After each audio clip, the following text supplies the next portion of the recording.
ఇద్దరిని కిందకి తీసుకెళ్ళారు అన్నమాట. టెలో సిటీకి తీసుకెళ్లారు. నేను క్వశ్చన్ చేసి అడిగా అన్నమాట, నాకు ఫిఫ్త్ డైమెన్షన్ అంటే ఏంటి, మీరు చెప్పకుండా మాకు ఏం తెలుస్తుంది. అక్కడ కిందకి వెళ్ళిన తర్వాత నాకు స్నీజెస్ వస్తున్నాయి కదా, ఒక క్రిస్టలైజ్డ్ వాటర్ తీసుకొచ్చి నా లంగ్స్ మొత్తం క్లీన్ చేశారు. ఇంకా సైలెంట్గా అబ్జర్వ్ చేస్తే మన చెవుల్లో ఎంత బిజీ ప్లేస్లో అయినా ఎంత సౌండ్స్ వచ్చినా కానీ ఈ అనాహతనాథం వినబడతా ఉంటుంది. మళ్ళీ ఇన్నర్ ఎర్త్లో, అగర్త నెట్వర్క్లో ఇన్నర్ ఎర్త్లో ఒక టెలోస్ అనే సిటీ, క్రిస్టలైజ్డ్ సిటీ అనమాట. అది మేము రెడీ చేసాము. ఆ స్థితికి వచ్చిన వాళ్ళే కాస్మిక్ వ్యాలీకి వస్తారు ఆఫ్ కోర్స్. సో వచ్చిన తర్వాత తెలుసుకోవాల్సింది ఏంటి, అన్నీ వదిలేసి మనలో మనం వెళ్ళాలి అన్నది విషయం చేస్తుంటే ఎందుకు వస్తున్నాయి థాట్స్, అసలు ఏంటి థాట్స్ అని అప్పుడు అబ్జర్వ్ చేస్తే అంతా అడామా గురించి అండి. సార్, ఈ లార్డ్ అడామా అంటే అసలు ఏంటి సార్? చాలా తక్కువ మందికి తెలిసి ఉంటుంది కదా. సో ఈ లార్డ్ అడామా గురించి, దాని గురించి కొంచెం ఎక్స్ప్లెనేషన్ ఇస్తారా? ఎస్, చాలా మంది తెలియదు. అడామా అంటే యాడమ్ అనే అనుకుంటారు అందరూను. యాడమ్ అండి గురించి అందరికీ తెలుసు కాబట్టి. ఈవెన్ నేను కూడా 5 years బ్యాక్ అలాగే అనుకున్నా. ఇక్కడ వచ్చిన తర్వాత ఫస్ట్ టైం ఇది తెలిసిన తర్వాత యాడమ్ ఏమో, మేడంకి యాడమ్ అని తెలియక అడామా అంటున్నారేమో అనుకున్నా. కానీ అప్పుడు 5 years బ్యాక్ నాకు కనెక్ట్ అయింది అనమాట. ఇక్కడికి వచ్చిన తర్వాత కూడా గుహ అది చూసాము.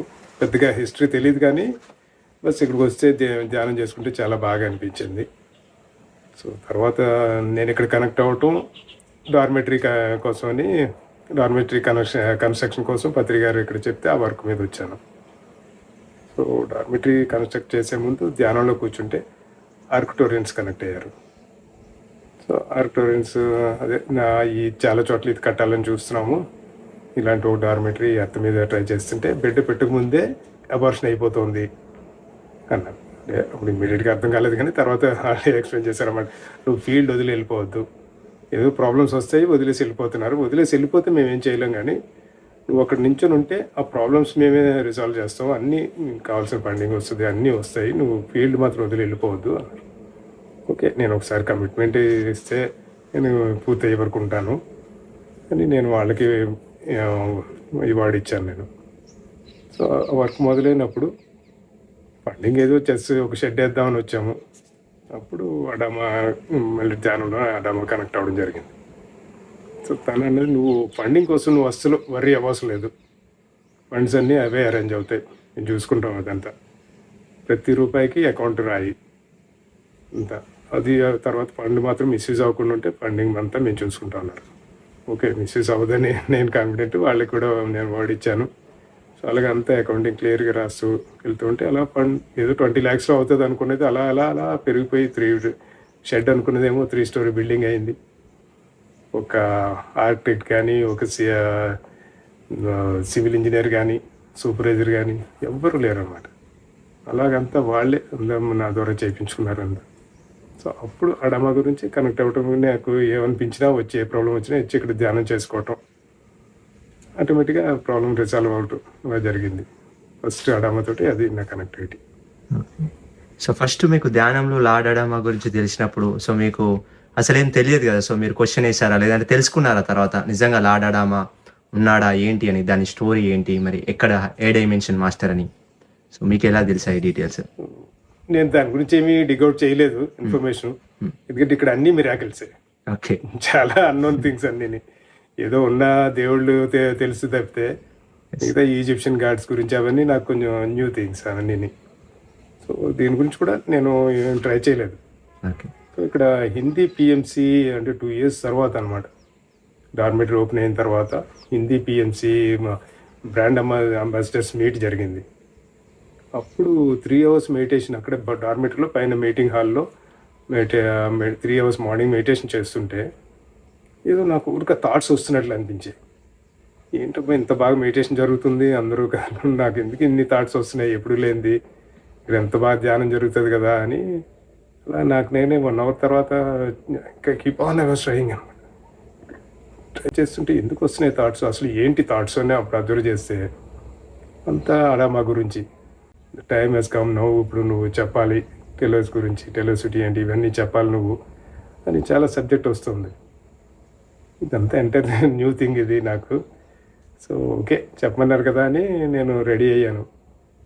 తర్వాత నాకు స్టేజ్ మీద టైం ఇచ్చినప్పుడు నేను వెళ్తే ఆ స్టేజ్ మీద కూడా నాకు అసలు త్రోట్ రాలేదన్నమాట, చోక్ అయిపోయినట్టు అనిపించింది.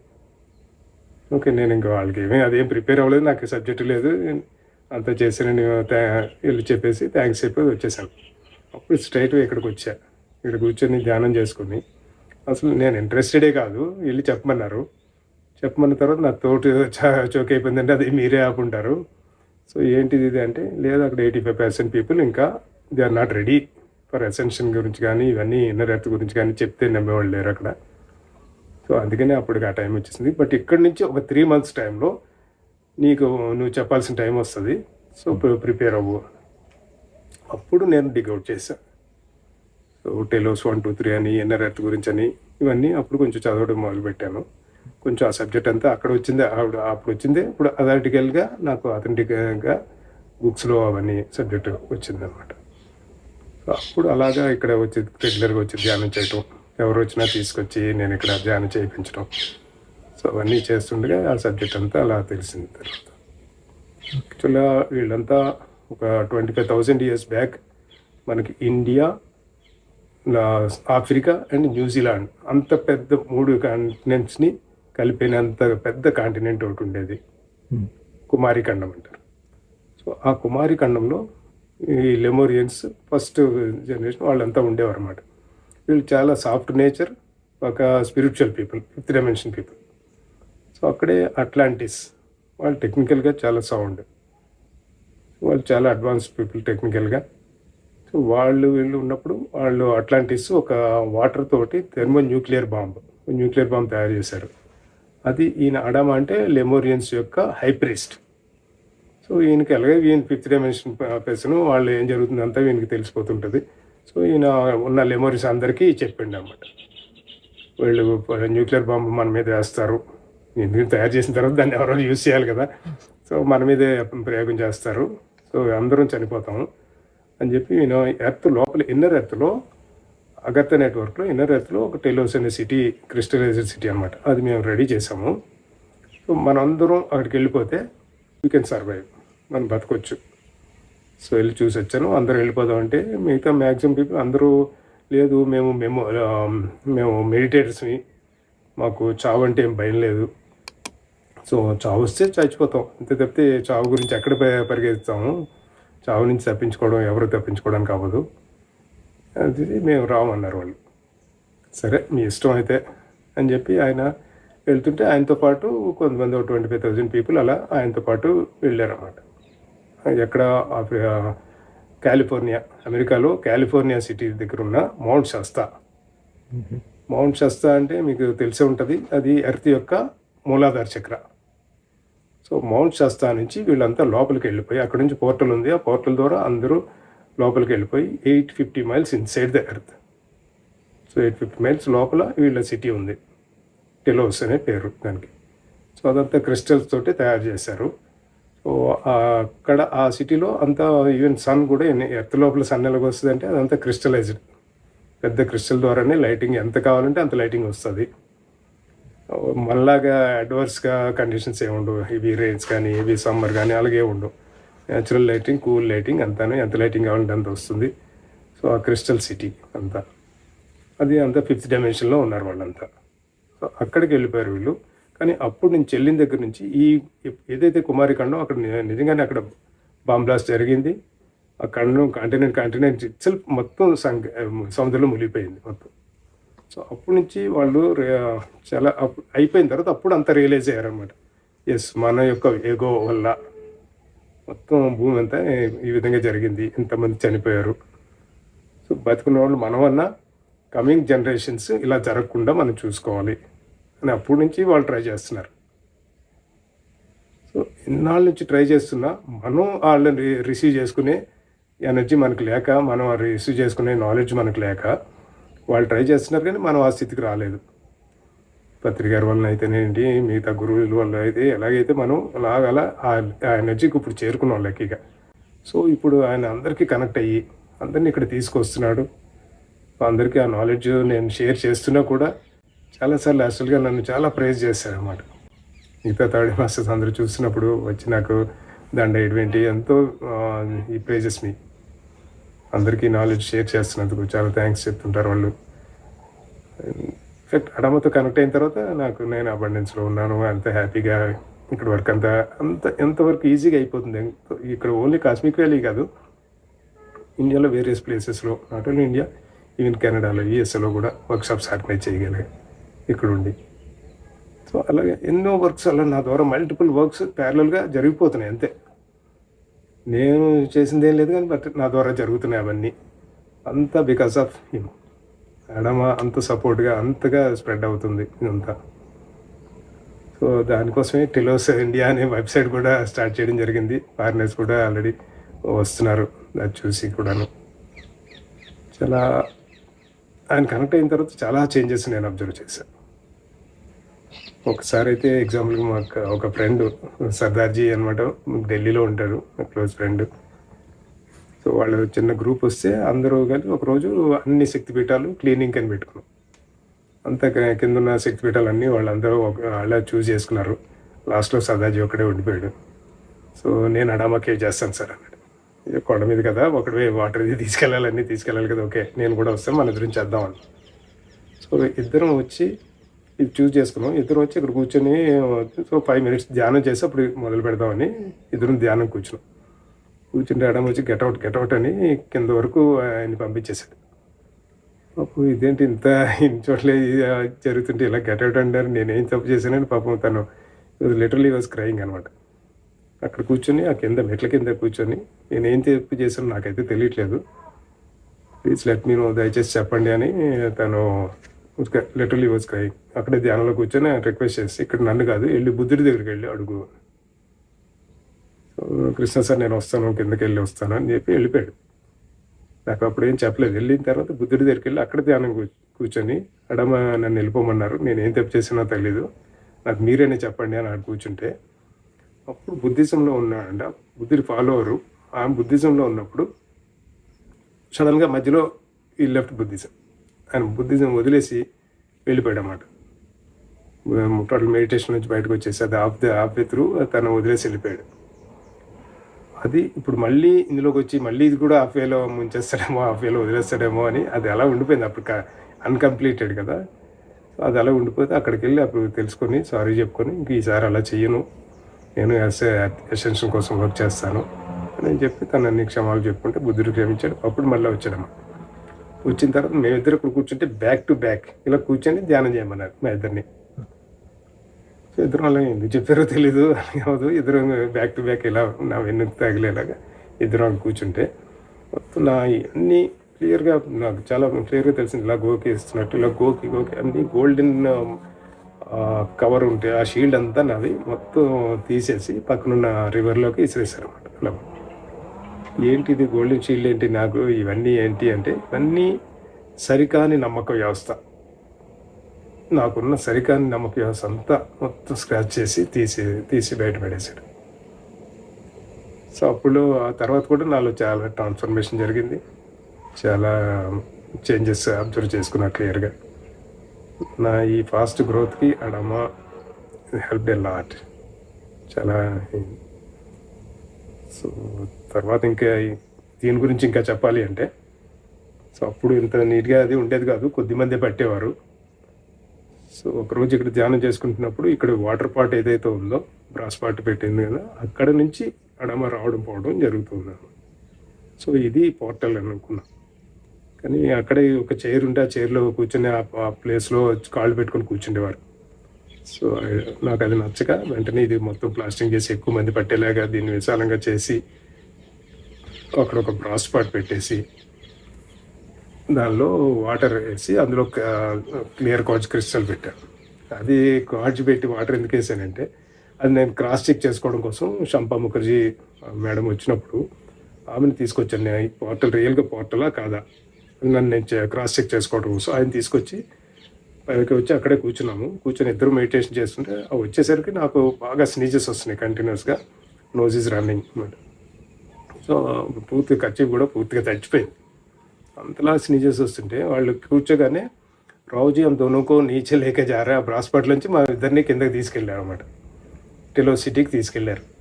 నేను క్వశ్చన్ అడిగా అన్నమాట, మాకు 5th డైమెన్షన్ అంటే ఏంటి, మీరు చెప్పకుండా మాకు ఏం తెలుస్తుంది, మాకు టెలోసిటీ చూడాలని ఉంది అంటే ఇద్దరిని కిందకి తీసుకెళ్ళాడు. ఆ బ్రాస్ పార్ట్ లోపల నుంచి కిందకి అసలు బాడీ కిందకి తీసుకెళ్ళారు. సో మేడం చెప్పింది అనమాట, మా ఇద్దరిని కిందకి తీసుకెళ్ళారు అని. Yes, that's what I want to check. అది ఆ పోర్టల్ అది కాదా అవునా కాదా చెక్ చేసుకోవడం, క్రాస్ చెక్ చేసుకోవడం కోసమే మిమ్మల్ని తీసుకొచ్చాను. ఎస్, అందులోంచి తీసుకెళ్ళారు. So that is confirm. అక్కడికి కిందకి వెళ్ళిన తర్వాత నాకు స్నీజెస్ వస్తున్నాయి కదా, ఒక క్రిస్టలైజ్డ్ వాటర్ అది తీసుకొచ్చి నా లంగ్స్ మొత్తం క్లీన్ చేశారు. అంతే, ఇంకా స్నీజెస్ వస్తున్న సంగతే మర్చిపోయాను నేను. ఆ తర్వాత నేను క్వశ్చన్స్ అడగటం, వాళ్ళు చెప్పటం అన్నీ చాలా 15-20 మినిట్స్ జరిగింది. టెలోసిటీలో అన్నీ చూపిస్తూ వాట్ ఈస్ 5th డైమెన్షన్ అనేది ఆయన ఎక్స్ప్లెయిన్ చేయటం. సో సింబాలిక్గా ఒక బర్డ్ పిల్లలు ఉన్నాయి నెస్ట్లో. సో వేరే జాతి పక్షి వచ్చి ఈ పిల్లలకి ఫుడ్ పెట్టి వెళ్ళిపోయింది. నార్మల్గా ఒక జాతి పక్షి అలా చిన్నపిల్లల్ని వదిలి వెళ్ళదు, ఒకటి వెళ్ళినా రెండోది ఉంటుంది బర్డ్ కాపలాకి. అక్కడ ఇద్దరు లేరు. సో ఆ పక్షులు 2 పిల్లలు ఉన్నాయి, వేరే జాతి పక్షి వచ్చి ఆ పిల్లలకి తిండి పెట్టి వెళ్ళింది. సో వాట్ ఇట్ మీన్స్, అంత కంపాషన్ తోటి ఏ జాతి అయినా పక్షులకి అలా పిల్లలకి అలా కంపాషనేట్గా అది సింబాలిక్గా అది చూపించారనుకున్నా. సో తర్వాత ఆయన చెప్పింది ఏంటంటే, అక్కడ ఒక పిల్లలు పుట్టిన తర్వాత చిన్న పిల్లల్ని 6-7 మంత్స్ బయలాజికల్ పేరెంట్స్ వాళ్ళు చూసుకుంటారు. తర్వాత ఆ పేరేమో ఇంకొక పేరెంట్స్కి అప్పచెప్పేస్తారు. సారీ. సో వాళ్ళు కొద్ది రోజులు అలా మొత్తం 7 పేర్స్ అనమాట పేరెంట్స్. ఆ పిల్లల్ని పెద్ద అయ్యేసరికి 7 పేరెంట్స్ దగ్గర పెరుగుతారు, గ్రో అప్ అవుతారు. సో అలాగా అందరూ అలాగనమాట. అక్కడున్న పిల్లలందరికీ అక్కడున్న పేరెంట్స్ అందరూ పేరెంట్సే. అలాగే అందరి పేరెంట్స్కి పిల్లలందరూ పిల్లలు. సో అలాగా అక్కడ ఆ కంపాషన్ అనేది అలా ఉంటుందన్నమాట. అందరి పిల్లలు అందరికీ పిల్లలే, అందరి పేరెంట్స్ పిల్లలందరికీ పేరెంట్స్. అలా కంపాషన్ అనేది, లవ్ అండ్ కంపాషన్ అలా బిల్డప్ అవుతుంది అని చూపించారు. ఆ విధంగా 5th డైమెన్షన్ వచ్చేసరికి అంతా ఓన్లీ లవ్ అండ్ కంపాషన్ ఉంటుంది. ఈ ఈర్ష్య, అసూయ, ద్వేషాలు ఏమీ ఉండవు ఇక్కడ ఈ ఎర్త్ మీద. దానికి అందరూ ఆల్మోస్ట్ రెడీ అవుతున్నారు అందరూ. సో అలాగే ఉంటుంది అని అడమ్ ఆ విధంగా చెప్పాడు అనమాట. సో అప్పటి నుంచి 5th డైమెన్షన్ గురించి, ఈ సబ్జెక్ట్స్ గురించి ఇక్కడ ఎక్కువగా అవే క్లాసులు జరుగుతుంటాయి. నేను కూడా వేరియస్ ప్లేసెస్ ఇండియాలో ఆర్గనైజ్ చేయడం జరిగింది 5th డైమెన్షన్ గురించి ఆ నాలెడ్జ్ అదని. బికాస్ ఆఫ్ అడామా ఈ టోటల్గా నేను ఇటు షిఫ్ట్ అయిపోయాను అనమాట. Okay sir. Sir thank you so much. ఇక్కడ వచ్చిన ధ్యాన సాధకులకు ఎటువంటి ఎక్స్పీరియన్స్ వస్తూ ఉంటాయి సార్? ఈ ప్లేస్కున్న ఒక స్పెషాలిటీ. ఎస్, మనలో చాలామంది అప్పుడు చనిపోయారని చెప్పాం కదా లెమోరియన్స్. మనలో చాలామంది అప్పటి నుంచి కూడా వర్క్ చేద్దామని అసెన్షన్ కోసం, ఈ బాడీలో మానవ శరీరంలో ఉన్నాము, దీనికోసం వర్క్ చేద్దామని అందరికీ ఉన్నది. కానీ మనం అంతా మర్చిపోయాం కాబట్టి ఎక్కడెక్కడో తిరుగుతున్నాం. ఇక్కడికి వచ్చిన తర్వాత లెమోరియన్ లాస్ట్ సాంగ్ అని ఒక సాంగ్ మ్యూజిక్ పెడితే అందరూ చాలా కనెక్ట్ అయిపోతున్నారు. ఆ మ్యూజిక్ రాగానే దే గెట్ ద వైబ్రేషన్ అనమాట. సో వైబ్రేషన్ వచ్చి ఎస్ నేను నా హోమ్కి వచ్చాను అని ఒకటే వైబ్రేషన్. ఇప్పుడు మీకు చెప్తున్నా నాకు గూస్ బంప్స్ వస్తున్నాయి. సో అందరూ లెమోరియన్స్ అని వాళ్ళకి తెలుస్తుంది అంతా. నేను నా హోమ్ టౌన్, నా ఇంటికి నేను వచ్చేసాను. ఇంకా నేను ఏ విధంగా ఎలాగనే ఇప్పుడు నేను 5th డైమెన్షన్ కోసం ఈ వర్క్ చేయాలి అని వాళ్ళంతా రెడీ అవుతున్నారు. చాలామందికి తెలుస్తుంది. చాలామంది అయితే నేను వెళ్ళని ఇక్కడే ఉండిపోతానని కూడా ఏడుస్తూ ఉంటారు అన్నమాట. అంతలాగా ఆ క్లియర్ మెసేజ్ అయితే వస్తుంది. సో ఎవరు వచ్చినా ఇప్పుడు అందరూ మనం చేసేది ముక్తి మోక్షం కోసం, ధ్యానంలోకి వచ్చిందే అందుకు. సో ఇది 5th డైమెన్షన్కి వెళ్తే ఈ బాడీలో ఉండగానే మనకి ముక్తి మోక్షం వస్తుంది. ఈ బాడీలో ఉండగానే మళ్ళీ రీబర్త్ కూడా అవుతుంది. ఏజ్ రివర్సల్ చేసుకోవచ్చు 5th డైమెన్షన్కి వెళ్తే, ఇవన్నీ జరుగుతాయి. సో అది మెయిన్ థింగ్, మనం నమ్మాలి. ఎస్, మనం 5th డైమెన్షన్ అనేది ఇలా ఉంటుంది, దీనికి జరగబోతుంది ఇదంతా. అది మనం నమ్మితే అది జరుగుతుంది. 5th డైమెన్షన్ అంటే nothing but consciousness level shift. ఇది ఒక యుగ పరివర్తన, యుగ చేంజింగ్ ఏం కాదు. మన కాన్షియస్నెస్ లెవెల్ మారుతుంది. ఇది ఫస్ట్ టైం 4 యుగాల్లో జరగలేనిది ఇప్పుడు జరగబోతుంది. సో ఇంతవరకు ఇది జరగలేదు, ఇప్పుడు జరగబోతుంది. ఇది 5th dimension already we are into it. So దాని సిమ్టమ్స్ అన్నీ చూసుకొని మనం ఆ విధంగా జరగబోతుంది, దాన్ని మనం యాక్సెప్ట్ చేసి జరుగుతుందని నమ్మితే చాలు, మన కాన్షియస్నెస్ లెవెల్ షిఫ్ట్ అవుతుంది. Thank you. Okay sir. So ఈ 5th డైమెన్షన్లోకి వెళ్తున్నామని కొన్ని సైన్స్ ఏమైనా తెలుస్తూ ఉంటాయా సార్, సిమ్టమ్స్ లాంటివి? ఎస్. ఒకటి ఫస్ట్ థింగ్, మన ఫుడ్ హ్యాబిట్స్ కొంచెం తగ్గుతాయి. నెక్స్ట్ నిద్ర తగ్గుతుంది. నెక్స్ట్ మన క్లోజ్ ఫ్రెండ్స్ అనుకున్న వాళ్ళందరూ సడన్గా డిజపేర్ అయిపోతారు. అంటే మన సర్కిల్ నుంచి డిజపేర్ అయిపోతారు. మనకు ఏ గొడవ ఉండదు, ఏముండదు. వాళ్ళు వెళ్ళిపోయారు అన్న బాధ లేదు. ఫ్రెండ్సే కాదు, రిలేటివ్స్ కానీ ఎవరైనా మనకంత కొత్త ఫ్యామిలీ ఏర్పడిపోతుంటుంది సైడ్ బై సైడ్. సో అది మనకు తెలియకుండానే అది జరిగిపోతుంది. వీళ్ళతోటి మనకు ఫ్రీక్వెన్సీకి మ్యాచ్ అయిన వాళ్ళని మనం చాలా క్లోజ్గా అబ్జర్వ్ చేస్తాం, రోజు మాట్లాడతాం, లేకపోతే కలుస్తాం, కనెక్ట్ అయ్యి ఉంటాం. వేరేస్ అదర్ ఫ్రీక్వెన్సీలో ఉన్నవాళ్ళు వాళ్ళు ఎంత క్లోజ్ రిలేటివ్స్ అని ఫ్రెండ్స్ అవని దే ఆర్ అంతే. వాళ్ళ గురించి మనం ఆలోచించము, వాళ్ళకు దూరం అయ్యారనేది లేదు. ఇంతకుముందు రెగ్యులర్గా మాట్లాడుకున్న వాళ్ళని కూడా ఇప్పుడు అంత మాట్లాడుకోం. వాళ్ళు డిసైపేర్ అయిపోయినట్టు మన లైఫ్లోంచి ఉండడం అయితే ఉన్నారు. బట్ అదంతా క్లియర్గా మనం ఒక్కసారి నోటీస్ చేసుకుంటే అది క్లియర్గా తెలుస్తుంది. అది నెక్స్ట్ ధ్యానంలో కూడా మనకి మన బిహేవియర్ మారుతుంది. ఆల్రెడీ ధ్యానంలో ఎలా ముందుకు వచ్చాము అన్నది మనకు ఆ హ్యాబిట్వేట్స్, మనం ఇదివరకు ఉన్న దుఃఖం కానీ లేకపోతే షేమ్, గిల్ట్, ఈ ఫ్రీక్వెన్సీస్ నుంచి మనం ముందుకు వచ్చి కరేజ్, ఒక ధైర్యం అయితే వస్తుంది. ఎస్, జరిగిపోయింది అంతే. దానికేం లేదు. నా వల్ల ఎదుటి మనిషికి బాధపడితే ఓకే, సారీ చెప్తాం, క్షమాపణ అప్పటికప్పుడే, బస్ అయిపోయిందా, లివ్ ఇట్. నెక్స్ట్ చాలా వరకు పాత సంఘటనలు, అవసరం లేని సంఘటనలు చాలా వరకు మర్చిపోతుంటాం. మతి మరుపు ఏదో ఏజ్ ఎక్కువైపోయి కాదు, 5th డైమెన్షన్కి వెళ్తుంటే 3rd డైమెన్షనల్ ఇన్సిడెంట్స్ అవన్నీ చాలా వరకు మర్చిపోతాం. అలాగని చాలా గుర్తుంటాయి మంచి, సరిగానివన్నీ మర్చిపోతుంటాం. దాన్ని వీఆర్ నాట్ బాదర్డ్, అది సింపుల్గా మర్చిపోతాం, అవసరమైన ఉన్నవే చేస్తాం. నెక్స్ట్ కనిపించిన గ్రూప్ల వల్ల జాయిన్ అయిపోయి ఆ క్లాస్ వినాలి, ఈ క్లాస్ వినాలి, ఇదివరకు అంతా అలాగా రన్నింగ్ అవుతూ ఉండేది. ఇప్పుడు ఆ వెతుకులాట, ఆ పరుగుల ఇంకా అది చాలా తగ్గిపోయి మనలోకి మనం వెళ్ళాలి.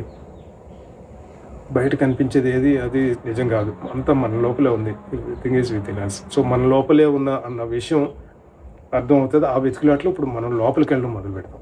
సింగిల్గానే కూర్చోవాలనిపిస్తుంది. కీప్ ఆన్ ఈ క్లాస్ కావాలి, ఆ క్లాస్ కావాలి అని ఏం లేకుండా సింగిల్గా కూర్చోవాలనిపిస్తుంది.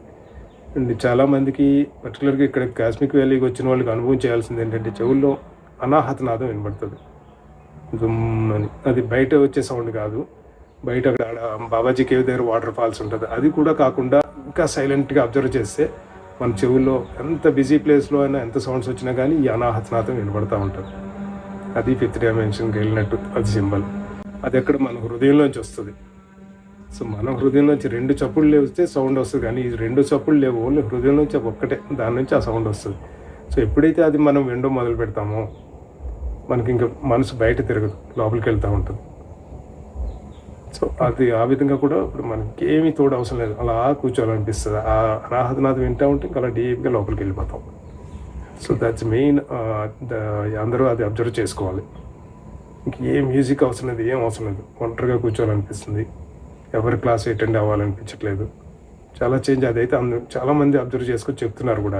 అది that's main. And food habits మనం కూడా మార్చుకోవాలి. కానీ ఎంతకాలం మనం రైస్ తిన్నాం, ఇది తిన్నాం, అంత అన్నం తినకపోతే, 3 పూట్ల తినకపోతే ఆకలి వేస్తుంది. ఆకలి వేయట్లేదు, కానీ టైంకి తినాలి అన్న ఒక హ్యాబిట్ వల్ల దాన్ని వదులుకోలేకపోతున్నాం. కానీ మన బాడీ కార్బన్ బాడీ, అది క్రిస్టలైజ్డ్ బాడీగా మారుతుంది. సో బాడీ రిక్వైర్మెంట్ ప్రకారం మనం ఆకలిస్తే తినాలి, వదిలే అవసరం లేదు. అంటే కంపల్సరీగా ఈ ఫాస్టింగ్లు అవి అంతగా బాడీని ఇబ్బంది పెట్టకుండా మన బాడీ చెప్పిన విధంగా ఆకలిస్తే తినాలి, లేదా లిక్విడ్ ఫుడ్స్ అవి ఆ మార్పుని మనం తెచ్చుకోవాలి. ఇవన్నీ 5th డైమెన్షన్ సింప్టమ్స్ ఇవన్నీ. సో బయట పరుగులు ఆపి మన లోపల అంతరంగంలోకి ప్రయాణించాలి. సో ధ్యాన సాధన అంతా మ్యాట్రిక్స్, ఈ మాయలోంచి బయటికి రావడానికి మనలోకి మనం వెళ్తే అంతే విడిపోద్ది. మనల్ని మనం తెలుసుకుంటే ఇంక వేరే తెలుసుకోవడానికి ఏం లేదు. Know yourself, that's it. మనల్ని మనం తెలుసుకోవడమే ముఖ్యం. ఎస్, ఇంతవరకు నేర్చుకున్నదంతా అది నేర్చుకున్నాం కాబట్టి ఈ స్థితికి వచ్చాం. అది తప్పని అనట్లేదు. అది నేర్చుకున్న తర్వాత ఇప్పుడు ఈ స్థితికి వచ్చాం. ఇంకా అవే పరుగులాట వాపుకొని ఇందుకు కాదు. సపోజ్ ఇప్పుడు భగవద్గీత 18 అధ్యాయాలు, మనం అన్ని అధ్యాయాలు చెప్తాడు.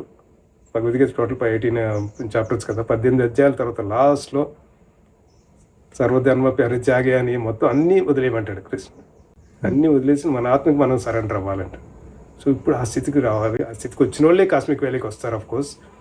సో వచ్చిన తర్వాత తెలుసుకోవాల్సింది ఏంటి, అన్నీ వదిలేసి మనలో మనం వెళ్ళాలి అన్నది విషయం తెలుసుకొని ఇక్కడికి వచ్చినందుకు సైలెంట్ మెడిటేషన్, ఏ మ్యూజిక్ వద్దు, ఏమవుతుంది, సైలెంట్ మెడిటేషన్ కూర్చుంటే మనం కనెక్ట్ అవుతాం. అది మాత్రం అద్భుతంగా అందరికీ ఆ ఎక్స్పీరియన్స్ అయితే వస్తున్నాయి ఇక్కడ. Thank you sir, thank you so much. Thank you friends. Thank you.